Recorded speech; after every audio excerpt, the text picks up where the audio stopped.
Your grandfather and father were great singers. What made you choose acting and not singing?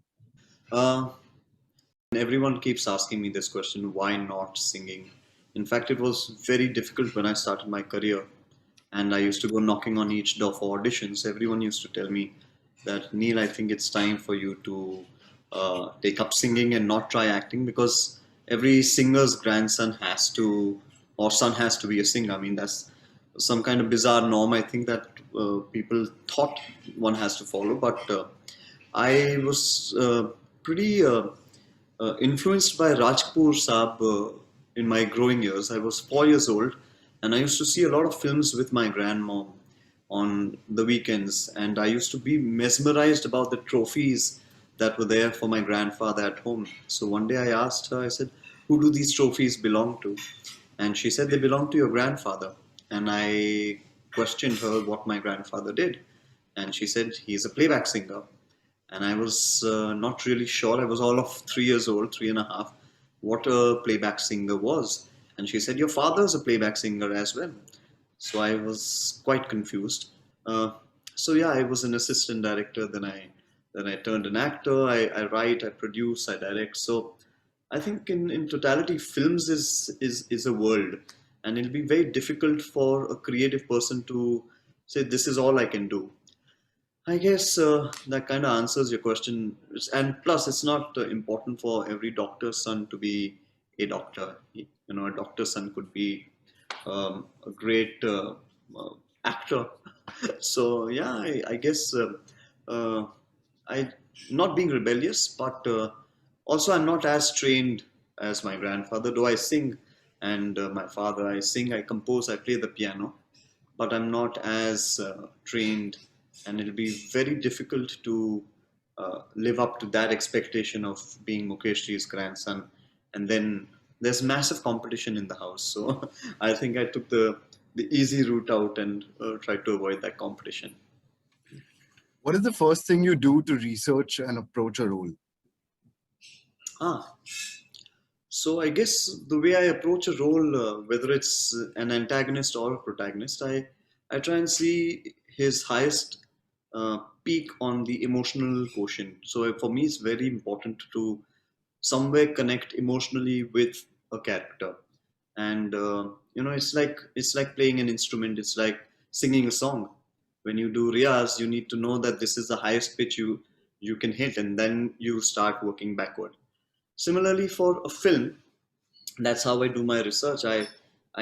First I want to connect with uh, how uh, deeply connected is this character with what's happening in the film. Is it, first of all, is he important in the film? Is he a driver in the film? Does he take the story forward?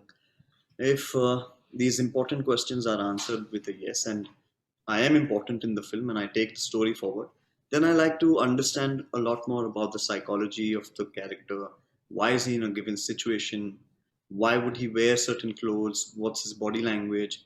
Would he be slightly fat on the belly, or would he be ripped on the belly? I'd probably try and understand him on an emotional level, whether he's a complacent fellow or whether he's an active mind. And accordingly, I approach my characters. There are very few films that I've approached with method acting.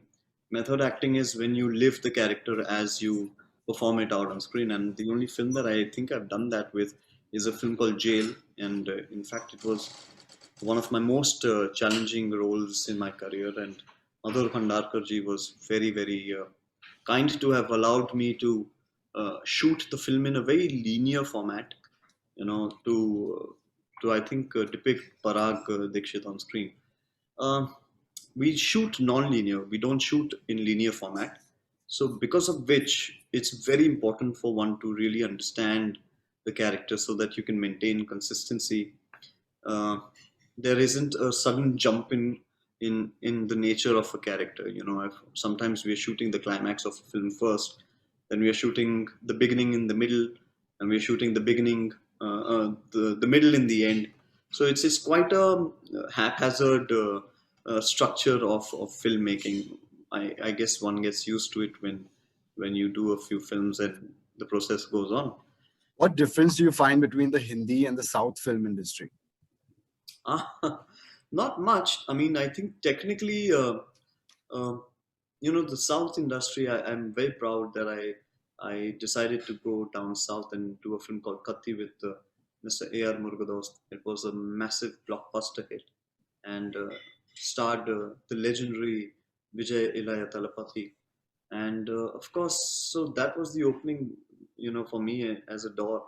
And I learned a lot. I understood that they really delve into stories. They are very advanced with their technology. They really want to push the boundaries of storytelling.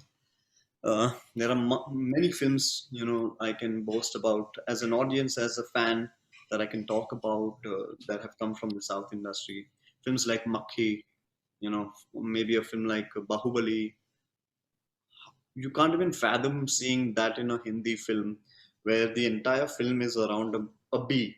But that's what cinema is all about. I feel that cinema is about wanting to push that storytelling, push that non-hero and heroine, and I think somewhere we still there, but we are moving very gradually. We are moving towards a great amount of storytelling. Do you regret taking up any role that you have done? No, never. I think as an actor, most important is to grow with your journey and grow with every decision of yours. See, box office success and failure is in no one's hand. A trash film sometimes can do exceedingly well. It really, the mathematics is very different. But a good film sometimes can also do disaster box office. And I faced the brunt many a times. I've really pushed the boundary as an actor. I've done some really challenging roles at the start of my career, whether it was Johnny to debut with. Not many people thought that Johnny Gaddar was the typical conventional debut an actor should make his debut with. And then I went to doing films like Sat Khoon Maaf with Vishal Bhardwaj, then One Shot Nandu for Lafange Parinde for Yashar's films, Omar. So I mean, though there was a little bit of a great balance of films. I did films like Hindu Sarkar. Uh, for me, I think cinema was never about uh, how how well has your film done. Sometimes it's really sad that the only conversation sometimes we have is, "Ya 100 crore कमाए क्या उस film ने?" And that's the only conversation we are having. अरे box office का क्या है? कोई कोई ये नहीं पूछता कि स्क्रिप्ट कैसी थी, डायलॉग कैसे थे, एडिट कैसा था, टेक्निकल एस्पेक्ट तो लोग I think I have kind of forgotten about. If you were to be casted in Friends, which character do you see yourself playing? Well, first of all, I love Friends, and kind of just takes me back every time. I'm very excited that it's coming up with a complete new season of now Friends grown up. I think Joey definitely. If I see myself playing any character from Friends, it would be Joey. He loves food, so and so do I. You know, Every industry is full of competition. What do you do to stand out? I don't compete. That's all. I think there is competition. There's competition whether it's showcasing a film, whether it's competition about producing a film, whether it's acting in a certain film. So, and I think competition is there in every field. It's very sad to say that it only belongs to our industry, but no, not at all. I think it's competition is there everywhere. It's just how you run your race. And I've been running a parallel race right from the start of my career. Not to be different, not to be rebellious. I'm not introvertish. I'm very friendly. I'm very chilled out. But I guess my my taste of films, the kind of films that I want to do, the kind of roles I want to play, are very different from what I obviously keep getting offered also. But um, I mean, let's put this way. I mean, um, I run a parallel race. So if someone's in the number game of position of 1 2 3 4, my race is more about the longevity and how long can I sustain and last as an actor. So I think I started my career with the thought that I want to be known not just as a star or become the next superstar, but I really want to be known as one of those fine, versatile actors that belong to the industry in the young generation. And I'm working very hard towards that. I wouldn't say I'm even halfway there, but like I said, the race is very long, and I want to keep going on. So yeah, that's me. A producer, director, or actor you had the most fun working with? Ah, the one film that I can say that I really, really, really enjoyed making was a film called New York, and I really made some great friends in John, Katrina, and of course, Yashar Films is a great production home. I worked there as an assistant director before I started my career. I worked there as a child star, so for me, it was quite a lovely growth, and I was very honored and very privileged to have worked with them at such an early point in my career and boast about two iconic films, for them and for in my career especially, both Lafange Parinde and New York. But I think Kabir Khan is one of those really relaxed directors. I know directors who get really stressed on set, and Kabir was just the opposite. I mean, I've seen him getting stressed in maybe about um, 90 days of shoot. I think just one day I saw him stressed, and that too because time was running out, and it wasn't his fault. Some other technical crew wasn't ready, and they were wasting time. So he was not stressed. He was more anxious about the situation. But I think the most fun-loving director I've worked with, very relaxed, gives you your space, makes you work hard, but just that much. Then also gives you enough time. He's a workaholic himself. He plus he works out, so he gives you that routine and he lets you enjoy that. So I had a blast working with Kabir. Do you think OTT platforms has changed the game? Oh yeah, of course, OTT platforms has definitely changed the game. We definitely need to push our boundary and start working towards content and writing that's going to now open up a lot more doors and avenues. And I think that's where I started writing Bypass Road, and that's how I started developing Bypass Road as a producer and a writer. Because home invasion films are something that don't really get made in India, but it's a big genre. Thriller is a big genre, and in thrillers you have to really wait for someone to come with a fantastic script, keep waiting and waiting, and then wait becomes really long, so you have to do other things also. But I think Netflix or any of the other OTT platforms, what they've done is they've really opened up everyone's mind and given them a certain freedom of exploring content that otherwise would have been difficult to explore for theatrical purpose. Theatrical business is very different from OTT business. Theatrical is completely revenue based, and OTT is completely subscription based and data based. So I think they just came here, came with a storm, came with a bang, conquered it all, and they've really, really let some filmmakers explore some really fantastic spaces. And I think I'm very excited. I'm doing a lot there. So looking forward to that. Yeah. Do you play any sport or follow a fitness regime? I follow a very strong fitness regime, which of course includes a little bit of yoga, a little bit of meditation, physical training. I'm not really allowed to work out heavy ever since I had COVID and I recovered. So there's a gap. But Mm, my routine is pretty simple. I wake up every morning at about say 7:30. I go for my run. I do about 5.5 kilometers.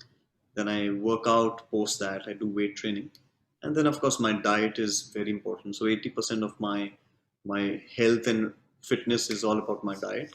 So when I'm not really shooting, then I let go of my diet slightly. I allow myself to gain a few pounds, but the moment I start hitting back work, then I think it becomes a very strict routine for me.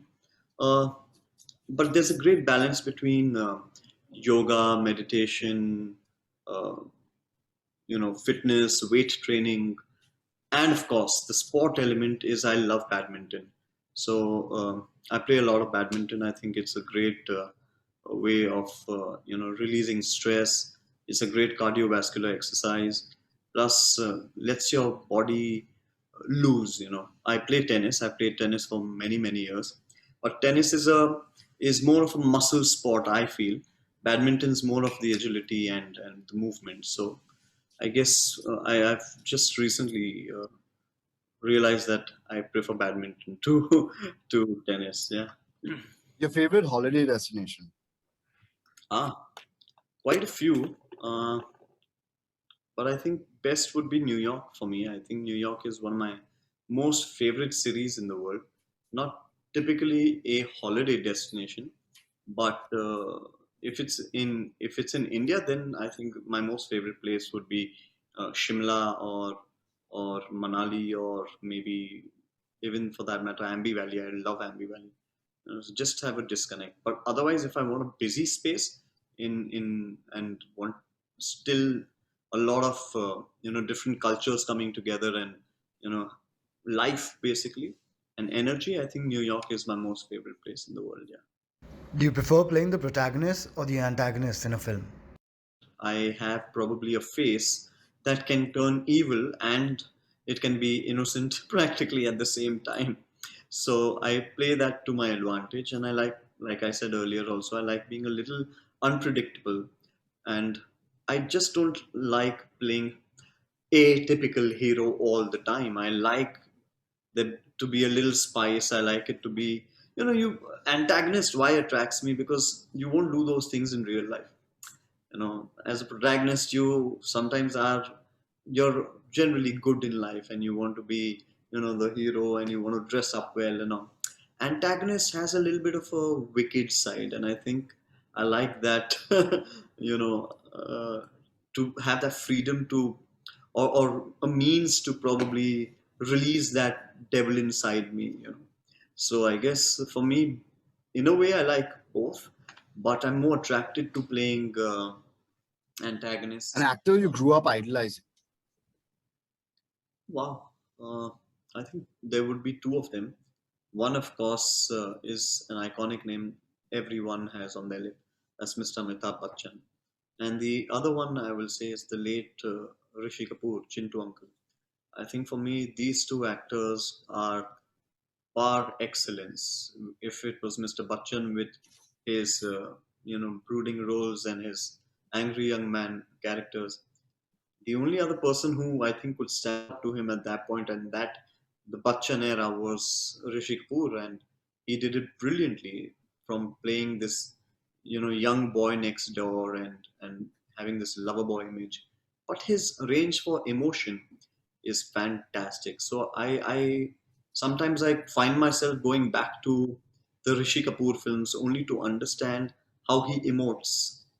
There are films like Curse. If you see Curse, there's a scene where his sister comes back to the house and he recognizes her. I don't think there are very few actors in this country who could have executed that scene with that brilliance of performance the way he did. Someone you admire outside of the film industry? Somebody I admire outside the film industry. Well, I think there are two ladies that I admire outside the film industry. Now, I think there'll be three. Uh, One is my nani. My nani is my mother's mother. Then the other lady is my mother. And I think now I add my wife to the list. Your favorite Hollywood actor and actress? I think I'll start with the actress first, maybe. I think the actress that I really enjoy watching on screen is Julia Roberts. From A Pretty Woman to A Notting Hill, to any of her films, she is just marvelous on screen.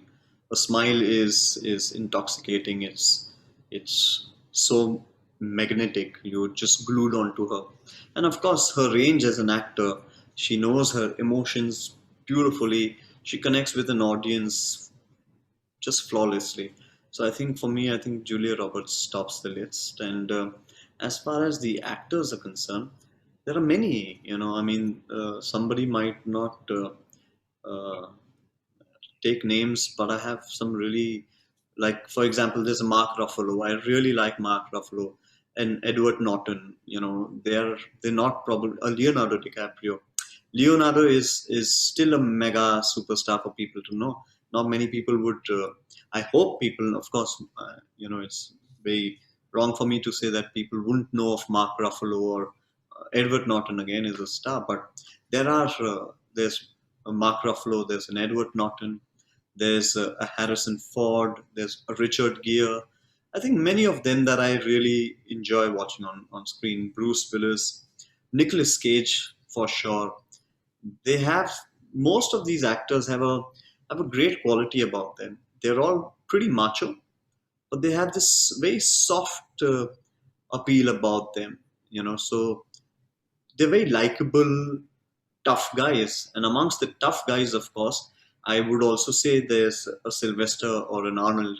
So even they still, though they are ripped and you know bulging biceps, but they still have that a little vulnerability. I think recently, my most favorite has been Rock, Dwayne Johnson. I think his films are fun, and he has that same unique quality about him. So yeah. A dream role that you still wish to do. A dream role that I wish to do. Every time I do a role, I start dreaming again. It's as simple as that. If I've achieved something and I've said, okay, I've done this role, then I start dreaming for the next. So I think as an actor, for me, I just keep on dreaming. Luxury hotel room or camping surrounded by beautiful scenery? Really depends who I'm with. if if if I'm alone and if you leave me with my camera, I'm an avid photographer and quite professional at that too. I really take the camping trip. Uh, but if it's with family and my wife is accompanying me and she demands to be pampered around, then of course it has to be a luxury room.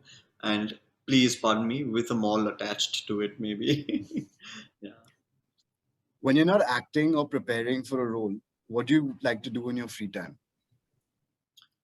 So there are two things that I'm very, very passionate about. I've been writing for many years.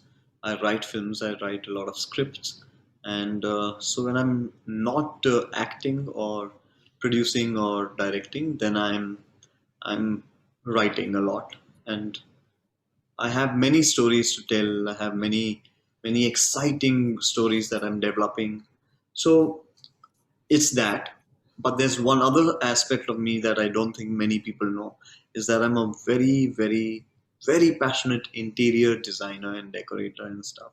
So I love doing that. So I most of the time I'm doing research on architecture. I'm doing research on designs. God's been kind. I have a few places that I've done on my own, and like if it's my office, then I broke it down to uh, completely, and I redid that. My home, I've done that. So I'm very passionate about interiors, and I love understanding. I'm very house proud.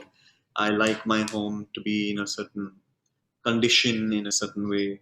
I like my family being comfortable. I won't boast about it being uh, exorbitantly big, but no matter how big the home is, I think it has to reflect your taste. And I think for me, I'm very passionate about that. If there was only one dish you could eat for the rest of your life, what would it be? Toblerone. If I had no problems ever in my life about worrying about weight gain or sugars or any of those things that follow with having chocolates, I think chocolates is my all-time thing. Now I have a 2.5-year-old daughter who's crazy about chocolates, and she comes every night running, demanding one small piece, and I indulge with her. I have to cut that out right now, not for her, only for myself. But I think if there was one, not dish, but one thing that I really like, and I just cannot resist, that's chocos and that's chocolate. How was your experience working with Mr. Amitabh Bachchan in Wazir? With Mr. Bachchan, sharing those few days of shoot with him was just so much to learn. means we have we haven't achieved anything in comparison to what that man has, but so much discipline, such dedication towards his craft. I remember there was a shot where uh, I throw him off the wheelchair and he falls down. I take a knife and I stab his hand. Literally, the way he shouted out in pain. Any actor, if I was there, I'm not going to lie about it. If I was there, I would just mime the shout and probably dub it later, or not take that chance of spoiling the throat or any of that. But Mr. Bachchan went all out, and the way he yelled in pain, for a second I blanked out. I was like, who am I performing in front of? I'm supposed to intimidate this man. How am I going to do that? So I think for me there were a few sleepless nights in the beginning because I had to intimidate Mr. Bachchan on screen, and one really has to have uh, you know I think you'll have to beep this if I say that because you need to have the balls of steel literally to go on screen and try and do that for Mr. Bachchan. But I think it was a great learning experience. Great person. I know him ever since I was a child. But on set, such great learning points. I remember there was this moment where Bijoy was very busy setting up his next shot and his angles, and he requested Mr. Bachchan to be exactly where he was, and that's on the floor, where I had to go and punch the knife into his hand. Mr. Bachchan didn't move for 10 minutes that Bijoy was marking his shots. He was on the ground, and I was feeling so embarrassed because I was sitting on his chair and Bijoy was marking his shot. But there was so much patience. Any other young actor, or many actors I've seen, would just get up and ask an assistant to go and mark for them. But Mr. Bachchan was there. He wanted to understand what the shot is, how the camera is going to move. Is it a point of view? Is my wheelchair going to come in frame? He wanted to be there so that if I'm maneuvering around him with my wheelchair, he knows his placement of his hands so that his hands don't come under the wheelchair. So many things you get to learn from stars and great performers like him. And of course, I think this is best experience and memory in my life as an actor, to have shared that screen space with him. If you could change one thing about the film industry, what would it be? I feel the one thing that can move around is that we're still very uh, hesitant about casting the right people for a film. In the West, I don't see big budgeted films casting only superstars so that you get back your money. You have to have faith in your film. You have to have faith in your storytelling. Sometimes you're casting uh, only big superstars because, of course, that's the way the our industry works, and that's how the ticket window works out here. But if you compare it to the West, if you have, for example, an Iron Man would never been made if that had to be made here and you needed a star. Robert Downey Jr. was not at all a star when he did Iron Man. In fact, he came out of rehab and he had a lot of other issues, and they offered him the role. But look at him today. So they really instrument into making stars. Chris Hemsworth would not have been today where he is if they wanted a star and didn't think that he's physically correct for Thor. So similarly, I think here also films need to start being made, like for example Ant-Man. you know but again, these are superhero films. Here we are going now slowly, we've started opening up there. Your favorite song of your grandfather and father? Can you sing a line? Well, I think dad's my most favorite of my father's would be Noori, from the film Noori. Aaja Re, that one. And of course, my grandfather's, there are, it'll be unfair to even point out one. Even Papa's, I mean, I think most of Papa's songs I really enjoy. There's So Gaya Ye Jahan, there's Noori, there's Kranti song, there's from Aina, there's so many. Uh, but I think the one song that maybe I can sing and maybe I want to sing right now is just a song that um, kind of identifies all of us, in this profession. Whoever belongs to the film industry, whoever's passionate about making films, this song is iconic. It identifies, and I think most of us identify with this song. Please don't judge me. It's like a disclaimer out here, but